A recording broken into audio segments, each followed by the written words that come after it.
आसमान के उस पार एक ऐसी दुनिया थी जहां सब कुछ सितारों से बना हुआ था। वो दुनिया बेहद खूबसूरत और जादुई थी, लेकिन वहां एक परी को एक बदरूह ने एक सितारे में कैद कर दिया था।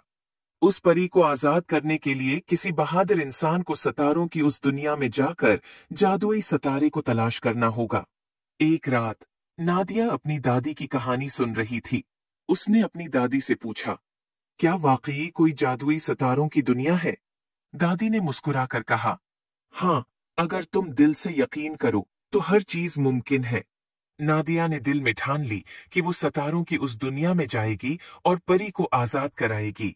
अगली रात जब सब सो गए थे, नादिया ने आसमान में चमकते सितारों को देखकर उसने दिल ही दिल में एक दुआ मांगी और अचानक एक सितारा उसके करीब आया। सितारे ने कहा, मैं तुम्हें सितारों की जादुई दुनिया में ले जा सकता हूँ।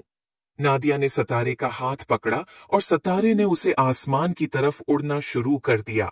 जब नादिया ने अपनी आंखें खोली तो वो एक जादुई दुनिया में थी जहां हर चीज सितारों से बनी हुई थी।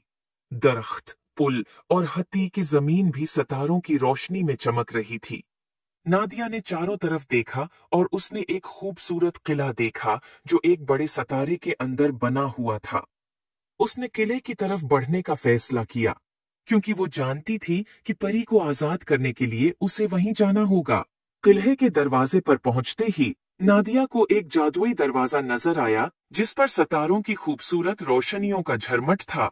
उसने दरवाजे पर हाथ रखा तो दरवाजा खुद ब खुद खुल गया और वो अंदर दाखिल हो गई।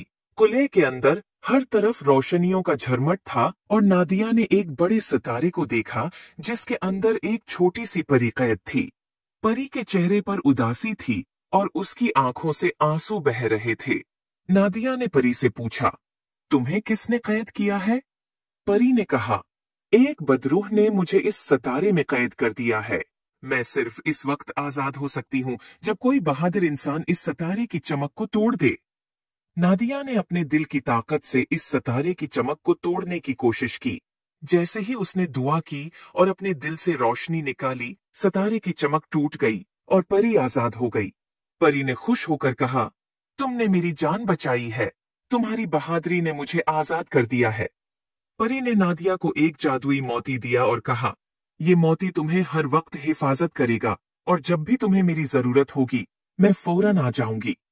नादिया ने परी का शुक्रिया अदा किया और सितारे की मदद से वापस अपनी दादी के पास आ गई। उम्मीद है आपको ये स्टोरी पसंद आई होगी और मजीद इस तरह की वीडियोस के लिए चैनल को शेयर और सब्सक्राइब लाजमी करें।